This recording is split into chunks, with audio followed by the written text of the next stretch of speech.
Ladies and gentlemen, children of all ages, welcome to we're gonna say this is gonna be an eventful CryptoManiacs podcast. And before we introduce our glorious guest, as you can see, he's not follically challenged like Task and myself. Everything is wonderful having him as our special guest. I'm sure this will not be, what's the word I'm looking for? PC, maybe? It will not be a PC show. And I got to give him his badge, too.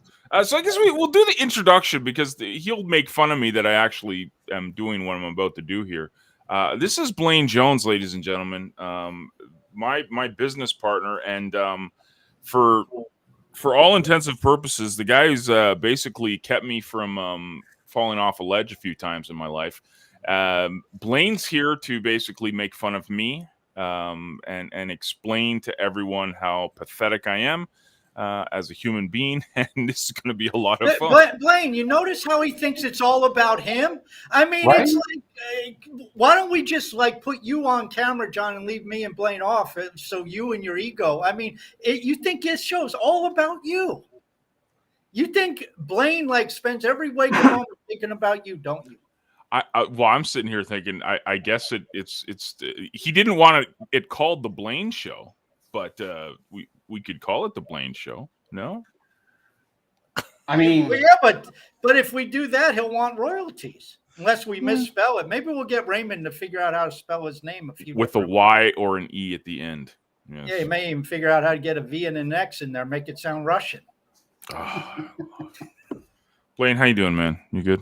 Yeah. I'm doing good. I was gonna say, I mean, it only took you like a year or two to get me on this show.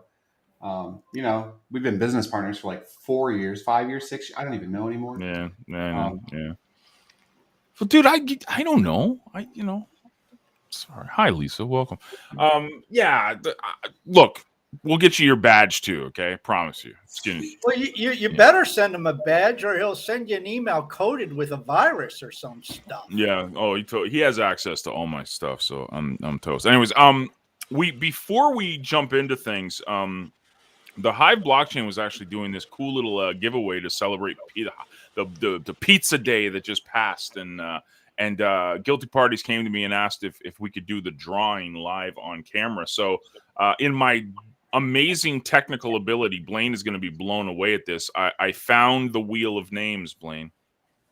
Right? I just Googled it. That's I know, same with me. That's what I did. Yeah. So we have the giveaway right here, and it'll be fun. I think he said 148 names. So here it is. Let me get our out of there so you can see. All names have been loaded up, and we will do the drawing right now for the pizza giveaway that the Hive blockchain is doing. What's that? Sorry. What's the prize? The prize is a whole bunch of HPD, man. Oh, okay. Yeah, it's pretty snazzy, man. So, you guys ready? You excited? Click the full screen thing. Click the. What do you mean the full screen thing? What are you talking about? Up at the top. Third or fourth. Oh, full screen. Oh, okay, right. Full screen like that. There you go. Yeah. Now it's not so cluttered. Okay, here we go. Ready? We're spinning. It's spinning. It's glorious spinning. And then we have a winner. Latino Romano is the winner. Congratulations, Latino Romano. And I will. There you go. Perfect. I have the name written down, so I'll send it over to Guilty Parties, and he will award that to the lucky winner. So that's pretty slick, man. Pretty slick little gift too, courtesy of the Hive blockchain, and celebrating crypto, which is a perfect segue into. Maybe we should just do a little intro to those who don't know, who have had to deal with me over the past couple of years. Maybe you haven't heard the story of Blaine, but we should get people knowing Blaine, like a little introduction to Blaine, how Blaine came here, how he figured all this stuff out. Blaine, do you want to give us your biography of sorts? My biography. Well, I grew up in a small town, and no, I'm just kidding. I've been doing internet stuffs since like 2005 when I realized that you could make money online. So I learned that you could make money online in like the early 2099 2000 timeframe. And that's the time that John came online about that time. But I had other things going on. Yeah. So, and then I figured out in 2005, I was living in Germany at the time and I wanted to make money online. So I just did whatever I could to try and do that. And then at some point, I realized that I could stop paying people for stuff and start making it myself. So I just started learning how to program stuff, and I broke some servers and some websites in the process. But I picked up a handful of languages that I know now for some reason. I don't know. And back when CTP first launched, I was like one of the biggest fanboys / affiliates / whatever you may call it, buyers from the company and whatnot. And then over time, that company dissipated. And then me and John got to talk and then decided we should team up and start building stuff together. So we built CTP, rebuilt Listeners, started everything with the blockchain again 3-4 years ago. No idea how to do any of this blockchain crap. How'd you find blockchain and crypto? John, we did what we did. Bitcoin Bully. Bitcoin Bully was the first what one. we did. Right.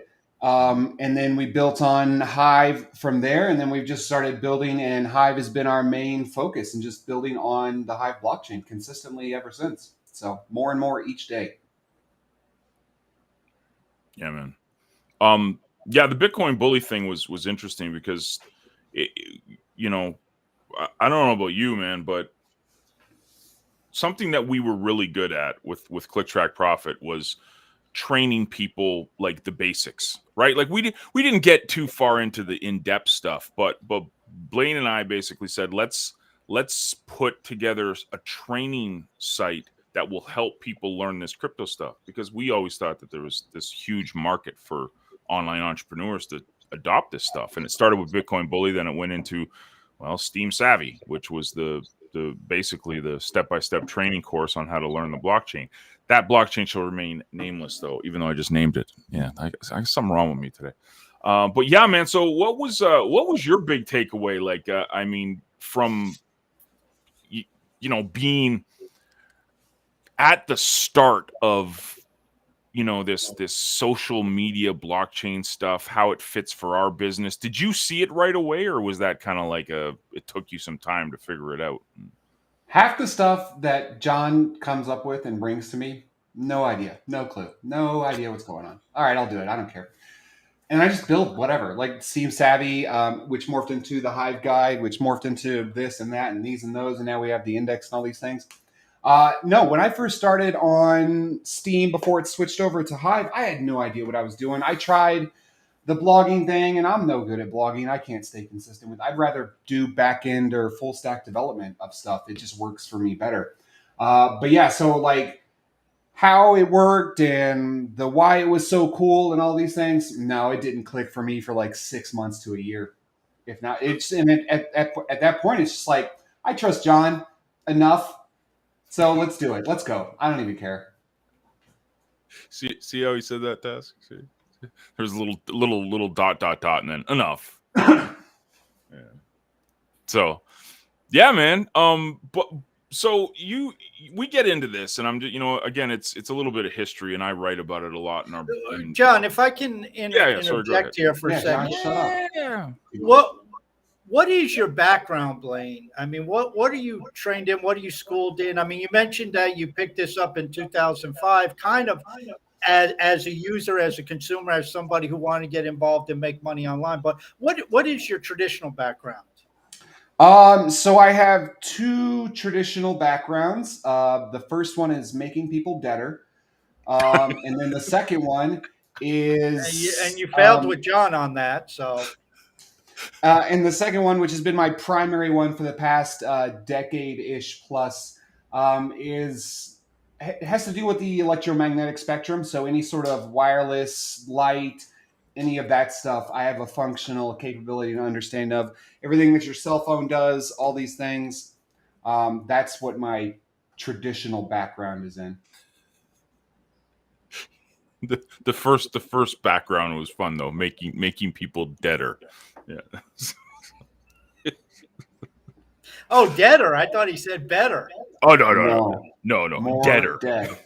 More dead. No, I used to shoot things the size of watermelons from 1,000 meters away ish. That's one way to spend your weekends for a hobby. I mean, I got paid to do it. It was great. Amazing. Oh wow, it's crazy. But my focus has been electromagnetic spectrum, and just everything that falls in with that. So Wi-Fi, wireless, 2G, 3G, 4G, 5G, LTE, all these things. What do you do with it? Is it a passing curiosity and you just stay up on it and research it, or do you build things in it? What do you do with that? I develop ways to manipulate it, so that the company that I work for can be better than the company that they're opposing. Oh, okay. Gotcha. I love that. This is great. This is fantastic. Anyways, I'm gonna share a story about Blaine. Something that we've branded CTP as is the no excuse, platform. We consider Hive the no excuse blockchain, and I'll tell you a little story about Blaine. Like he mentioned, he was one of our biggest affiliates when I was partners with a couple other guys, and we owned Click Track Profit platform. And Blaine was literally our number one affiliate. While everyone else was making excuses, this guy's working a full-time job, making people deader, traveling around the world. And I remember when we launched what I think it was Listeners the first time. It was Listeners, the original version. Blaine was in an airport in the middle of who knows where on his laptop, writing out emails, doing the marketing for this launch that we're about to do. So while everyone else was making excuses, Blaine's sitting there, who knows where he is, writing up, traveling, not in his office, traveling and creating marketing campaigns for the original Listeners. And that kind of like showed you the kind of guy he was. We also did these giveaways where we would like give away little flip cameras and little trinkets and stuff to people that came to our live streams. And Blaine was like one of the only guys that actually took it, created a video, and it was the funniest video. Like, I'm sure he's reading a book. It's upside down. He has no pants Hits, on. clicks, and misses. Yes, it was my amazing book, my my best-selling book, right? But he's reading it upside down, which is hilarious. He doesn't have any pants on in the video. It's just like his boxer shorts, but he's got like a suit and tie on up top. I mean, he's just like, "Oh, hi, I'm Blaine," and it was like the funniest video. And this is the kind of guy he is. So don't let himself sell yourself. Don't let him think that he's just behind the creating content. I mean, excuse me, creating code and stuff. That's not. No, this guy's out there. He's out there, man. He gets the marketing stuff, which is why I've put up with him. See, I've put up with him. It's not him putting up with me. I've put up with him. Right, Task? See, just like you put up with me, I put up with him.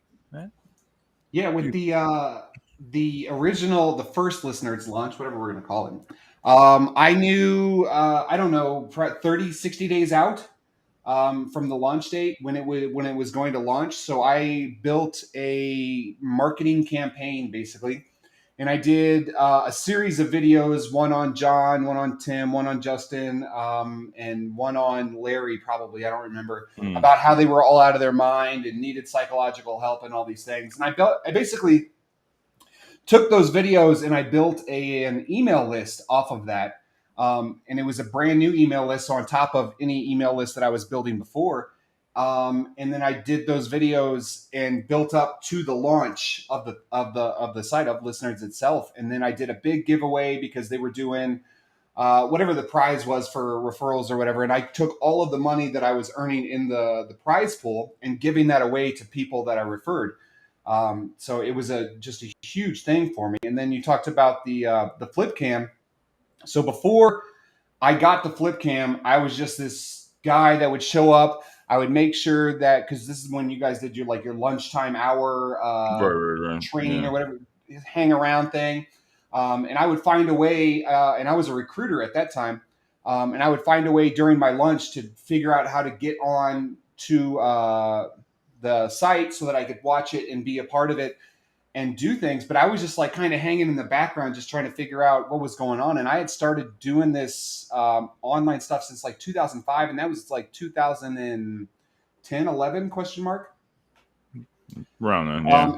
And then I just happened to win a flip cam because I was there that day and I won a flip cam, and then I got it mailed to me, and that was like a sheer like turning point for me. That was when I started creating content and doing things and doing all these videos. And it started out like my first video was literally me in my bathroom with the flip cam, just so I had the mirror so you could see the logo of the flip cam because it said CTP on it, Click Track Profit.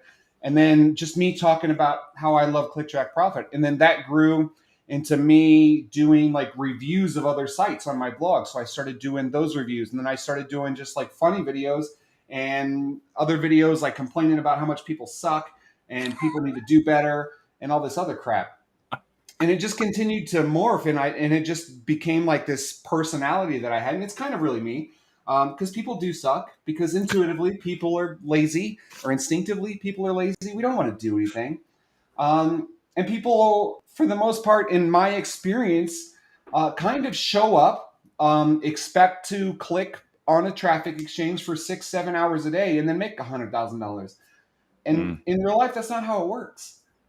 So like you have to have a plan and a process, and you have to build all of these things to go along with it. And people just don't do that, and they don't care. And then they just want to whine and complain that it's everybody else's fault but their own. So yeah, like last night, somebody like replied to one of John's posts with just a thumbs up. Like, how crappy and lazy do you have to be? Like, for real, to just. This is on Hive, yeah, literally. Yeah, on Hive. So yeah, I shouldn't do that. No, I did like your reply, and I 100% upvoted it though. Task to your reply to John's most recent post, because I thought it was hilarious. But yeah, my goal has always been to help people, but you can't help people that refuse to help themselves. At the end of the day, I mean, I can show people what to do exactly step by step, and we've been telling people what to do step by step for years now. And a lot of people are in the same place they were 1 year ago, 2 years ago, 3 years ago, 4 years ago, with zero forward progress, and we see it all the time. right. And I just wish there was a better way to help people. So that's why we have Click Track Profit and the Hive Guide and all these things to try and help people and just like push them forward a little bit. Because again, at the end of the day, there's no secret to doing this. Like, to build a business, you have to take steps forward.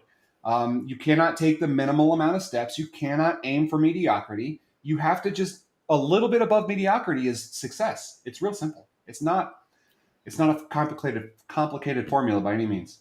It's interesting you said that, building a business, because my view on the crypto world is too many projects focus on the tokenomics and monkeying with the tokenomics, and they actually don't apply business building principles. And they say, oh, well, we'll do token burns. We had this question, John, on Friday about token burns. And it's like, why are you burning money? Use that money creatively to incentivize people and grow your project, get more people in, grow the network effect, pay for development, whatever you're going to do. And that's one thing that I like about CTP, and in particular, listeners watching the evolution of that, albeit it's only 4 or 5 months, whatever it is. But there's an evolution that tells me this project is not going to be in the same place a year from now. I don't know where it'll be a year from now. You guys probably don't know where it'll be a year from now. But over the next 12 months, you're going to keep building it and applying basic business building principles so that whatever it is a year from now is much better and further advanced than today. And I don't see a lot of that in crypto. Yeah, and with that, I'm actually doing a major update to listeners right now. I'm building everything, and then there'll be some scheduled downtime for that. So what it's going to be, literally like a month from now, is different than what it is today, which is Mhm. going to be awesome because we are looking to further incorporate Hive into it and push more things onto the blockchain. I've actually developed. I don't know if you guys talked about it yet, but I put it in the comment from the other week on the questions thing. So we have our own second layer now. It's the CTP second layer.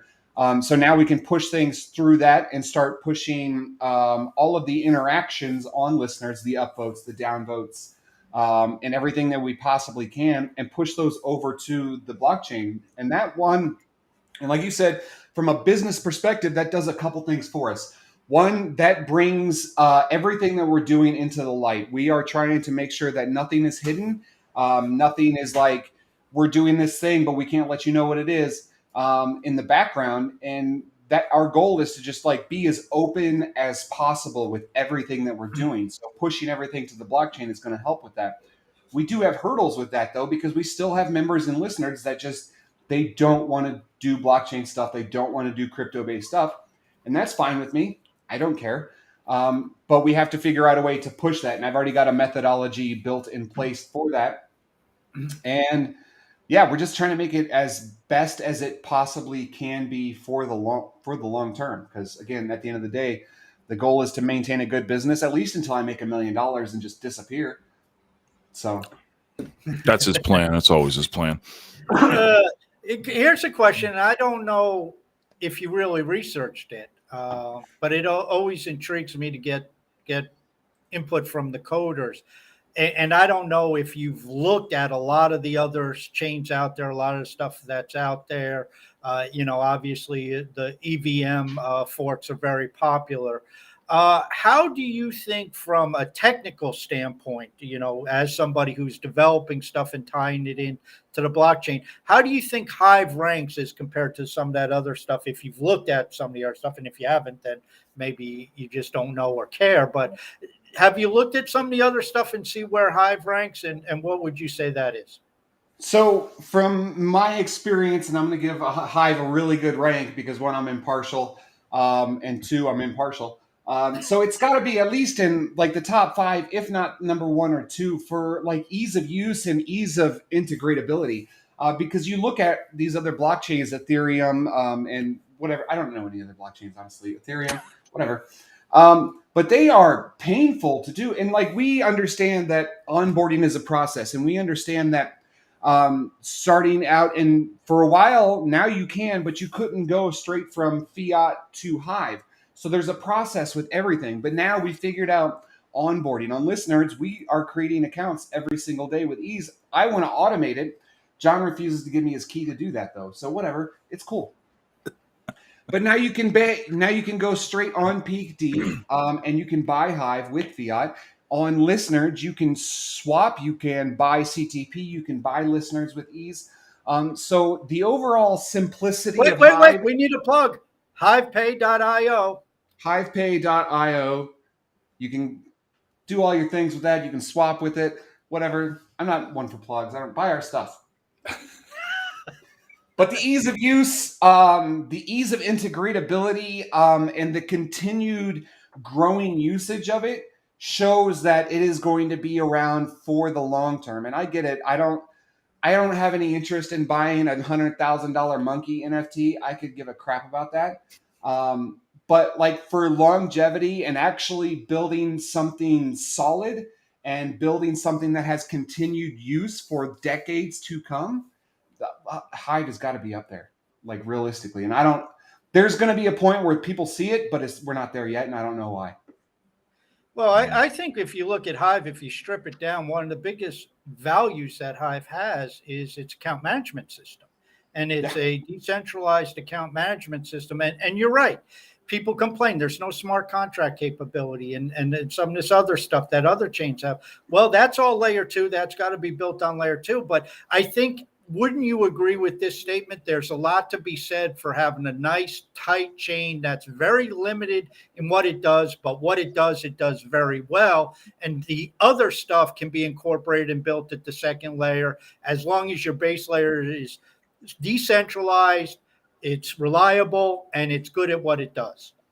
Yeah, without a doubt. Because at the end of the day, I mean, you can be a jack of all trades and a master of none, or you can be a master of these few core capabilities and have the ability to reach out to everything else. And that's what Hive does, and Hive is capable of that, absolutely. And a lot of these other chains are really good at everything possible, but they're not that great at anything. So, and they're stupid expensive for no reason. Yeah. Now, and again, I don't know if you've had time to really research it or look into it, but do you think the half will make the Hive application framework? Do you think that'll make your life easier? I do not know that much about that. Okay. I will have Fair to enough. look into that. Fair enough. But I know that the Hive authentication service is going to be absolutely amazing as we start to integrate that. Yeah. What do you think is the biggest stumbling block for, and now I'm going to talk entrepreneurship. What's the biggest stumbling block for people that come from that traditional online business background, embracing, or why aren't they coming? I think I see how well I know you. I think I know the answer. Can I answer it? Can I be the guest? See, yeah, like I should. That's next week. Task will be the guest. Starkers is not going to be here. It's going to be Task. Yeah, but what do you think is the number one reason why most of these old school marketing types aren't embracing this, or they like really slow to it? Like, what is the reason? What do you think? I firmly believe that it's the boomer mentality. Change equals danger. And you look at a lot of these old school marketing people who have these websites, and their websites all look like they were made in 1995 or 2005. They don't update anything. It's been the same as it always has been. And then you look back 5-10 years ago as PayPal started to do their sweep across the nation of all of these sites, and nobody knew what to do because PayPal is no longer accepted at their site because they can't take their $7 payment every single month anymore. And they just don't know how to.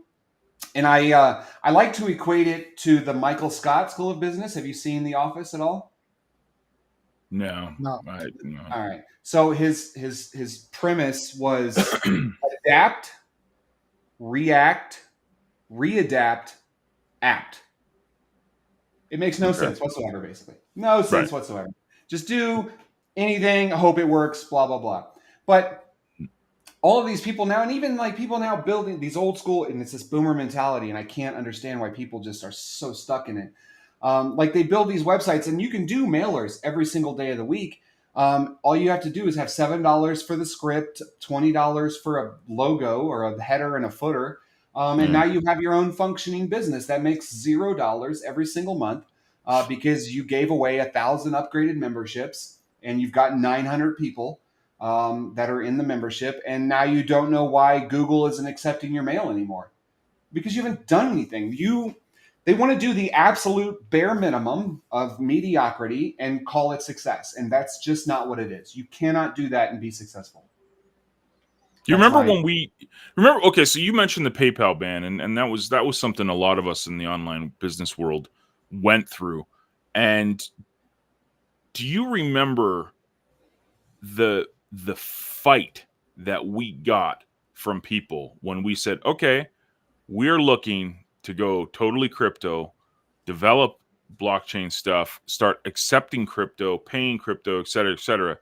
Do you remember what that was like 4 or 5 years ago, where people literally said we were pieces of crap and it was all going to be a scam and we are losing our minds? Like this was. Don't they still say that?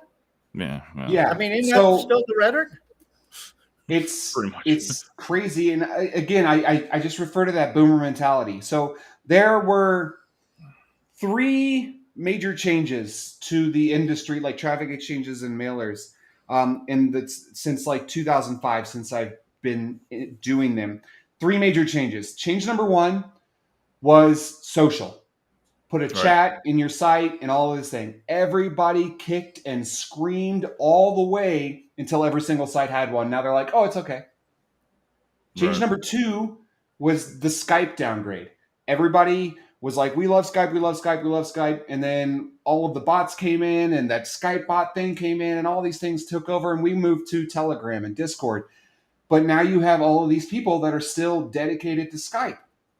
And the third one is the crypto thing. Now we're going to start accepting crypto and start taking crypto because it's easier. And it started with Bitcoin Cash and using that because that was a more feasible method at the time than Bitcoin itself. Back before all these other chains started appearing and you had the capability to use those. So it started with Bitcoin Cash and using that, and people were like, well, I don't trust it. It's the same thing like when PayPal came out, right? Who trusts putting their credit card on the internet in 1995? Right. Nobody. But nowadays, crypto's a mainstream thing. There are numerous countries that have made crypto primary currencies, with others looking at multiple ways to do that.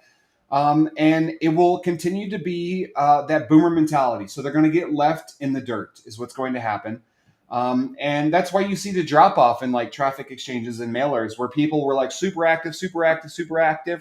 PayPal cuts everybody down. Now there's no activity on anything across the board except for the same 20 people surfing 30 exchanges. Yeah. And that's all that it is because they don't upgrade. They don't move with the times and they don't continue to build and refine their business. They think that I've got my storefront set up. I'm good to go. Customers will come, period. I have 2 people that upgrade. That pays my hosting plan. Yeah. Would you say it's interesting, that boomer mentality? And if we could step back from just the affiliate market or the online entrepreneur to just society in general across the world, we see a lot of FUD. We see a lot of blowback. We see a lot of people questioning crypto and saying, crypto's going to die. This isn't the future. And I maintain what crypto actually did was actually addressed an oversight in the original internet protocol, since that was designed for education and information sharing, that you didn't have commerce native to the internet. So I think crypto makes that native to the internet now. So, but a lot of people in government, a lot of people in office positions of power, obviously there's an agenda because they're trying to protect their existing structure, which they're profiting from. But do you think there's a lot of people who just really don't get it, in the sense that, and where do you see this in 10 years compared to the rhetoric that they're throwing out that this stuff will end up as worthless? Yeah. So there's a couple of issues like you had talked about with the boomer mentality and whatnot. The biggest thing is people in power, they didn't see it as viable when it came out, when it was introduced. When Bitcoin was first introduced, it wasn't a viable thing because, again, back then, some guy paid 40,000 Bitcoin for 2 pizzas, right? Mm-hmm. You can't. Now you get 1 Bitcoin for 40,000 pizzas, right? But they didn't see it as a viable, long-term, sustainable piece, so they didn't make moves towards that, like they would with like your regular stocks or all these other things. And now we're at the point, and we have been at that point, where if they get in now, they can't profit off of it like they should have been able to. So now they're against it. I'm completely against it because I can't make money off of it because Bitcoin is now at 30,000, 60,000, 90,000, 200,000, whatever it may be. It's too late. So why do I care about it? And that's why a lot of people I think why a lot of people won't invest in stuff like that, because they're like, oh, well, Bitcoin just dropped from 60 to 30,000. It just went in half. Like, it's not worth anything anymore. Like 10 years ago, Bitcoin wasn't worth $20. 15 years ago, like, I mean, it's going to go back up at some point, and then it's going to have what, next year, question mark, for the Bitcoin.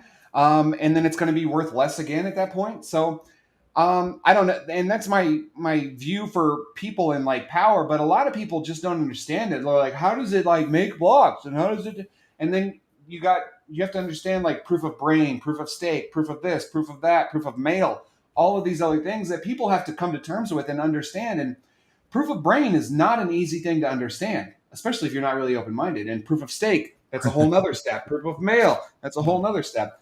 And we're asking people to learn all of these things, and they've been out of school for 10, 20, 30, 40 years. And why should I learn this new thing when I can just go invest in the stock market and get me a solid 5%?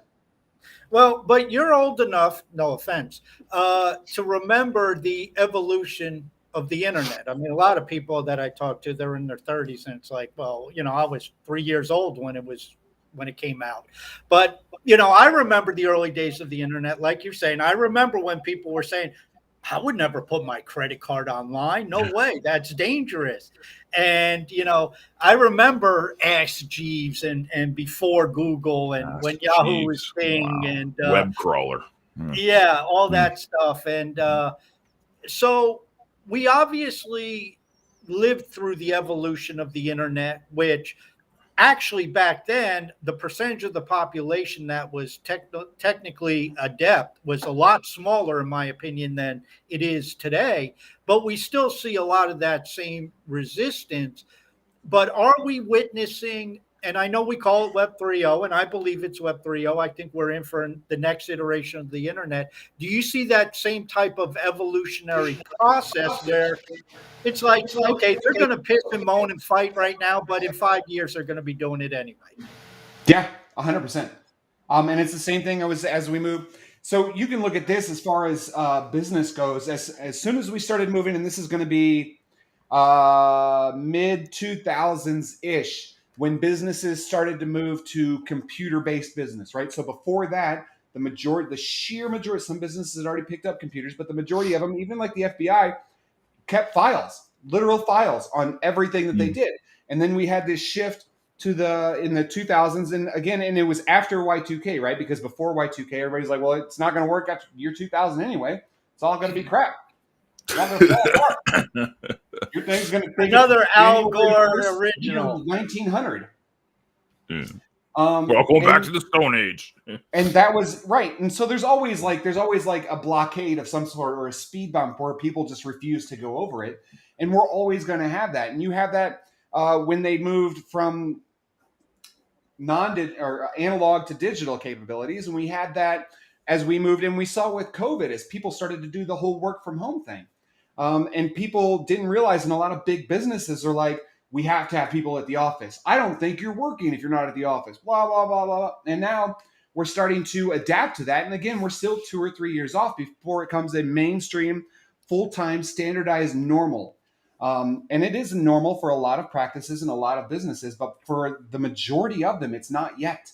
And it's going to be the same thing with crypto and just how the internet is moving forward with Web3 and all of these decentralized capabilities. And I like to relate it to the show. What was it? Silicon Valley was the show, and then there was it used to be a file sharing program where you could share. What's that? LimeWire. Yeah, where you basically gave your computer AIDS to get Forrest Gump movie, right? And that's what Web 3.0 is, though, right? It's that decentralized capability, and they tried it with LimeWire, and they tried it with Napster. And all of these other things, and you ran into the legalities, but you also ran into the sheer amount of people that were purposely infecting and destroying other people's computers and networks because of it. But now that we have like Hive and you have all of this capability where everything is protected and you can't just hack into it, because again, like you've said 1,000 times, Task, there's 100+ witnesses, right? If you take one down, there's still 99+ witnesses. And that's what Web 3.0 is. And we're still a long ways off from that. But every single day that we move closer to it, I'm absolutely in favor of it. I think one of the things is if you're using Web 3 and then we look at the iteration of Web 2, the funny thing is with Web 2, it was kind of named in retrospect. We don't know when Web 2 really kicked off, but people are sitting here waiting for Web 3 to develop, and I think that's a major difference. Plus, we have the tokenization, and I've often said, can you imagine the internet, the early days of the internet, if the value of those projects was marked to market every second of the day? And so now you got a project like Hive, now you got a project like CTP, listeners, all this. At any given point in time, we could say, oh my God, the token price is down 5%. And it's like, dude, they're building, shut the hell up. But that's the mentality where we're trying to build Web 3 with everybody worrying about the value and out there in the open when, hey, let's name Web 3 like in 2027, say, oh, by the way, Web 3 started in 2019. But it's like now it's all out in the open, and so everybody's pissing and moaning, and then everybody gets caught up. I mean, I know John has this problem where he's every second of the day looking at token price, and it's like Totally. that's how they value projects, and it's like, well, that token went up 75%, but what's the utility? There is none. Yeah. Well, what utility are they? And to give kudos to you guys, that's what I like about the projects you're building. You're looking at how can we give more utility to Hive, to HBD, to CTP, and now to listeners. How can we grow the utility of these tokens?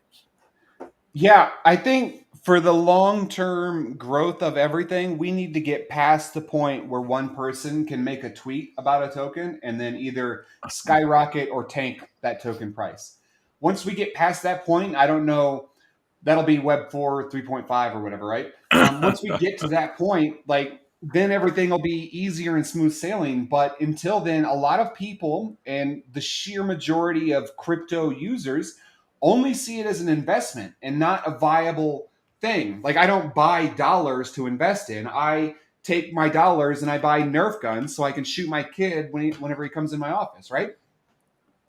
But that's how we need to look at crypto and stuff like that is not necessarily what's its value, but what's its use. What's its use? How can we use it? How can we build on it? How can we develop it? And that's going to continue to grow as we continue to go into more mobile capabilities and more universal usage for all these things. But from Web 1, I think, and just a caveat, I think the difference when we switch from Web 1 to Web 2 is when I could plug in my computer to the internet.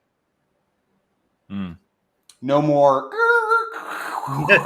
Right? You're going way back. When we switched, I think that's when Web 2 started, but I don't know. That's my guess. What if you had to guess? What is the major on ramp to mass adoption? Is it gaming? I think it might be gaming. What would you say if you had to pick one area where the masses are going to jump onto? If I had to pick one area, one would be gaming. But realistically, I think it's more a combination of things like gaming, business usage, capability, and all of these things. Now, if we can change how people look at it and we can use like crypto for data storage and other things like that and server capabilities, I think that's going to be a big thing of it. But yeah, gaming's definitely up there. Probably the number one would be my guess. Let's talk about business for a second. The business John's change. getting tired of not being allowed to talk. No. I'm not. I'm listening, dude. I'm listening. I'm a very good listener. I am. I was doing the over under with the Mountain Dews. So we have Eliana in chat said the over 3, and he's at 2 already. So we'll see if he hits the over or under for the. Well, he's different than some of our guests who are drinking wine and. Brian of London, man, dude. Yeah, Belima was drinking vodka. Yeah. I think he had like 6 vodkas before he came on air. Perfect. This is the question. I'm going to put it out here.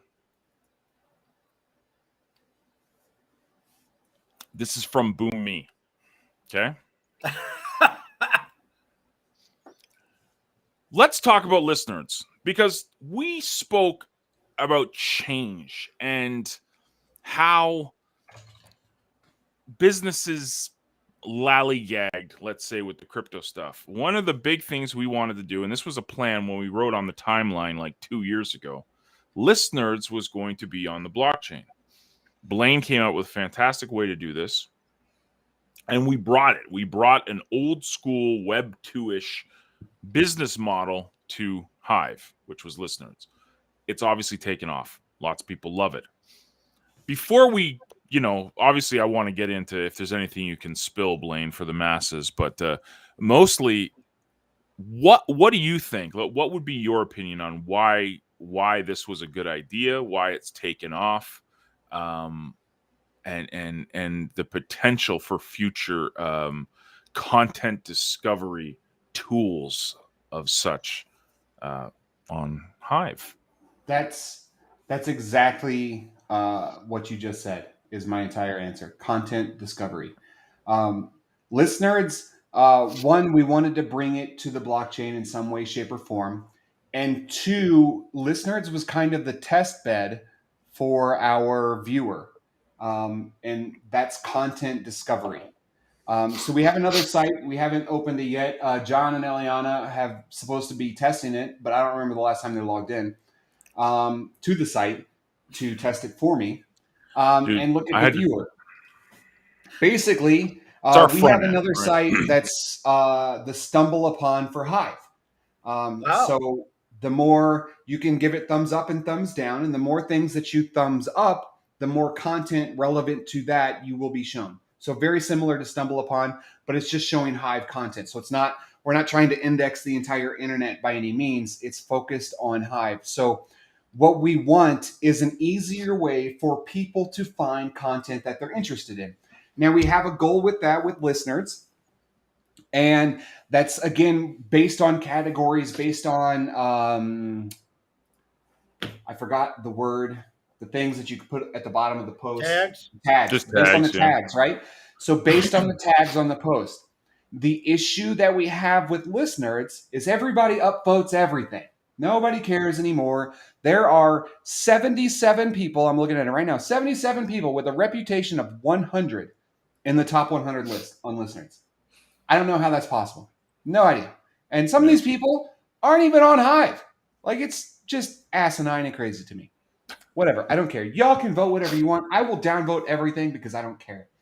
And then people, we get sport tickets. Somebody downvoted my stuff. Yeah, it was me, probably. I don't care. But that's the goal of it, right? Is content discovery. And we realized quickly with listeners the capabilities and the abilities of content discovery and how much people want it, how much people need it, and how much people have to have it. So with our new site, with the viewer, people will be able to better discover content on Hive. And what that does is it opens the door for the small guy, the little guy, because there's 1,000 little guys out there that are like, no, the whales never see my crap. Nobody upvotes me. Well, mostly because you write crap, but that's not my problem. But yeah, so content discovery is the biggest thing. And then as far as did I answer your question, John? Yeah, man, it's good. It's Okay. good. Keep going. I'm listening. Sidetrack, and I have no idea. No. But what are the new listeners changes? So a lot of the stuff is stuff that we have been talking about for quite some time. Like changing, we have OTOs, but we want to have offers instead, so people can have offers on their site. Rearranging the site a little bit. I'm trying to make each page as simple as possible so it's not confusing. I'm trying to make everything as simple as possible. And then you run into problems like, my name is on the reputation list twice. Yeah, because there's 77 of you that have 100 reputation. I don't know what to tell you, man. Like, it wasn't supposed to happen like that. But people upvote everything. And we're more refining the mailer and just making better improvements overall. And then the biggest thing is more involvement on the Hive blockchain. So anytime you make a vote, you should, what'll happen is the first time you do it, Hive keychain will pop up for you to make a vote. And then you check that little box as don't tell me about this crap ever again. And then it just does it automatically from there. So the biggest thing is publishing. We're going to be publishing mail on the blockchain, not the full mail itself because that's too much information, but we'll have the mail ID and like the subject will be published on Hive, and then it will be verified on Hive itself. So everything, all of the data can be looked at by anybody at that point. So becoming more. Will it be custom JSON, or are you actually putting a post up? No. It's just custom JSON. Oh, okay. So the Hive engine uses the ID of mainnet Hive. Our ID is just CTP. So anything with the ID of CTP will come down. And what I've done is I've separated it because it's going to allow, because we're moving, all of our sites are basically morphing, right? So Click Check Profit is being morphed into like 5 different sites. But we want to have the ability to put every single site on the blockchain in some form. So with the CTP second layer, now we can do that and we can start publishing things on the main blockchain so that all of our data is out there in the open and so everybody can see everything that we're doing. And that's what we want to be, is as transparent as possible with what we're doing in our business. So how many transactions? I mean, that sounds like you guys are going to be hitting the blockchain with a lot of transactions. If you think of every email, every upvote, how much activity do you have going on, listeners, right now? Quite a lot. but I've already built the database on the side to store everything and to hold everything. And then like it won't be every single mail. It'll be the one singular mail that gets sent out to 20,000 people. Just that one. So it won't be 20,000. Oh, okay. Okay. So- So it's one. I when he told me this too, like I tweeted it out, a cryptic tweet like a week ago, and I said, block 64464517, we did a thing, and I asked Blaine, I was like, dude, can I tweet this? Like, am I allowed? Because I didn't want to spill any beans, but meanwhile he's sitting here spilling all the beans, so never mind, it's all good. Yeah, he's the brains. I'm just the guy who dances on camera. So there you go. Yeah, that's our. I forgot the word that I used. Sidechain. Well, yeah, it's a second layer. It's a side chain, whatever you want to call it. But that's our Genesis block. Is 64,464,517. So everything after that has been tracked. So Pretty slick. but yeah, lots of updates coming to listeners to better just smooth out the site, make it as simple and user friendly as possible, as well as adding additional features. One of the biggest, a couple of the biggest features that I'm adding is a mail scheduler. So right now there's the auto mailer where it just mails cyclically every single day, whatever you put in there. But now you'll be able to schedule mail out as far as you want. And then we'll have the option to do Hive post mails. So it'll grab your subject, grab a little blurb from the content, and then that'll be the mail with a link to your Hive post. And it can do that for you auto. If I could, because you just sent me through a time machine to about 2008, 2009 with Stumble Upon, which I love Stumble Upon. That was a great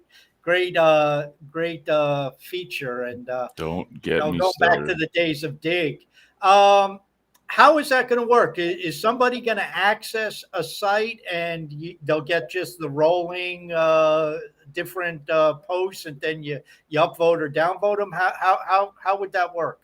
So it works basically the same as Stumble. So we have to understand that one, I never got into the Stumble Upon thing. I am not much of a wide variety of content viewer person. I have a very specific niche of things that I view. John loves Stumble Upon. Task loves Stumble Upon. That's great. John and Eliana love Stumble Upon, but John and Eliana need to get their ass on the viewer to fix it and make sure that it works properly. Dude. Okay. But the way that it works is so you sign in with your Hive username so that you have all the usability. You can reply, you can upvote, downvote, all that stuff.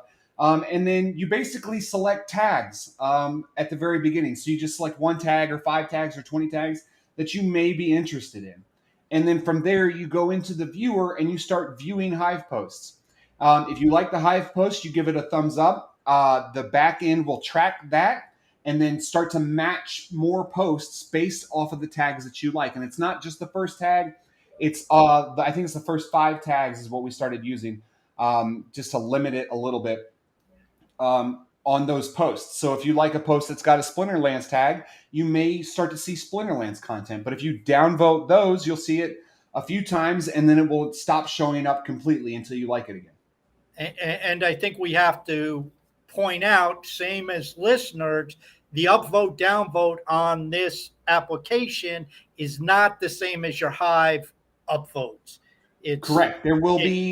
There will be 2 places to upvote on the viewer. The one is like up at just like Stumble Upon. So just up at the top, thumbs down, next site, thumbs up. And then in the post itself, you can actually give a Hive vote. Yes. And then you'll see the comments, and you can make comments, reply to anything, just the same as you would on Peak D. And on any other front end. Yep. So basically, you're just developing another Hive front end, but you just added a different feature to it. Yeah, the goal is to allow people to find new content with ease, because right now it's not easy. No, it's a bitch. So, and the way Stumble Upon and like the history of this, like I've been obsessed with the Stumble Upon model since it launched, because what was so cool about it was the more you used it, it had some kind of learning mechanism. The more you used it, it just kept pumping content that you just couldn't get enough of. So my thought and Blaine's thought is, let's take that model and put it onto Hive, where the more people are using this thing, the better the learning in the machine gets, that says, okay, they really like this Splinterland post, but they didn't like this NFT post. So let's stop showing them the $50 million monkey graphics, and let's show them just Splinterland stuff. And they keep using it. It gets better and better to the point where people are using this thing, and it's just they can't get enough of the content, because it's always great stuff that just gets better and better. Well, and Blaine, I would presume he mentioned the machine learning.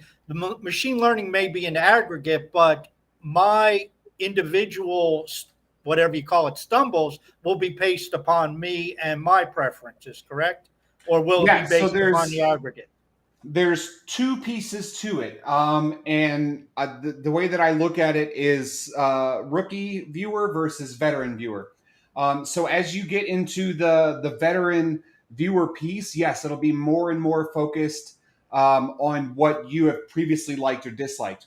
As a rookie viewer, it's going to start looking at things that you may be interested in. So it's going to pop in random things here and there to try and learn and understand what your individual likes are. Because again, you may like Splinterland's post A, but you may not like Splinterland's post B.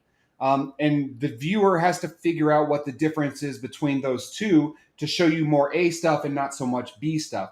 And that's going to be on the newer side. So the more you use it, the better it's going to become. But we're trying to figure out, one, what's the timeline for that? How long do I need to be looking at this thing before it's showing me content that I want to look at 100% of the time?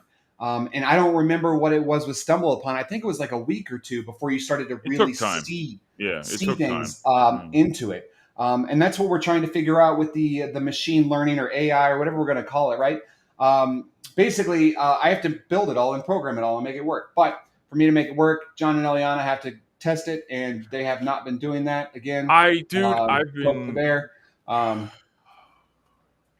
So I was going to ask you when, but you just told me when John and Eliana get off their duffs and actually use the site. Yeah, so right now, the initial machine learning is built and functional and running. We are adding edits to it as John and Eliana give them to me. The last time I got one, I think, was 2 months ago, but whatever. That's 4 times, John, so far, and he's not done. I'm using it right now. We just want to get it to a minimum viable point, and then that site will be open for people to use and test out and figure out. I still have to finish off some of the integrations with it. Again, like the comments load, but you can't reply right now. You can't upvote on the site. But all that stuff is really easy to build into it. And it just takes, I just got to sit down and take the time to do that. But my main focus is on the viewer itself and having it provide content that you want to see, you, the individual, want to see. Are you going to provide wallet integration so people can access their Hive wallet and do, wallet-based activities, or is it just going to be posting key only? So initially, it's just going to be posting key operations. But again, we can expand it to whatever. So if we want to have full front-end capability, yeah, we can add wallet. We can add Hive wallet, Hive Engine wallet, all of these other things to it. And most of that stuff is really easy to do. But yeah, just kind of get the minimum viable product out there first and get people using it. And that's the biggest thing, is making sure that the machine learning works, not for one person, 2 people, but for 100 people, 1,000 people, so forth and so on. That's awesome. I think this is great. But being somebody who really enjoyed Stumble Upon years ago, it's right up my alley. But I think you guys are onto something with not only the content discovery, but it's a fun way to approach it. Yeah. I think it's going to be awesome if we ever get John and Eliana to do what they're supposed to do. I'm using it right now. I'm using it right now. We'll get beta testing Task into it. He'll love it. Hey, I'll do it if you want. If you want me to beta test it, I have no problem going and playing around on that for a little while each day. It's fun. It's fun, and again, it's like, again, Blaine and I come from this background of content discovery, for years. And it was always like, I remember Blaine and I meeting with a couple of guys on the old blockchain having a little meeting, a little powwow, and we developed a little mind map for this thing. This was 5 years ago, you know. So this has always been this thing. It was always part of our big plan for building on this blockchain. So it's exciting. And listeners, it was the hey, will people on Hive like this?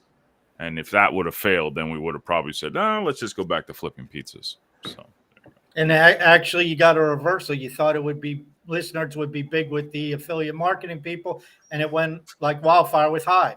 Yeah, it was crazy, weird. Yeah. Dude, I know you got to run because you're a very busy man and you're indispensed all the time. But appreciate you having it. See, it wasn't that bad. You didn't throw me under the bus. I was showing you glowing reviews, you know, and so. And Blaine, you know, don't wait for another invitation from John because it could be another, 14 months. You're more than welcome, even though, he doesn't invite you because he's. Well, you know how he is. He gets a little pissy. You guys are killing me.